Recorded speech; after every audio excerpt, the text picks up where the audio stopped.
Hi everyone, welcome back to a new episode of How to Login. Today in this video, I'm going to show you how you can unfollow on Twitch application. Keep watching the video till the end. To unfollow on Twitch, firstly open your Twitch application. The home page of Twitch application will appear on the screen. Click on the following option on the bottom right corner of the screen. Click on any channel you want to unfollow.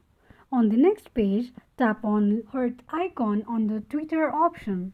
This is how you can unfollow someone on Twitch application quickly and easily just in few steps.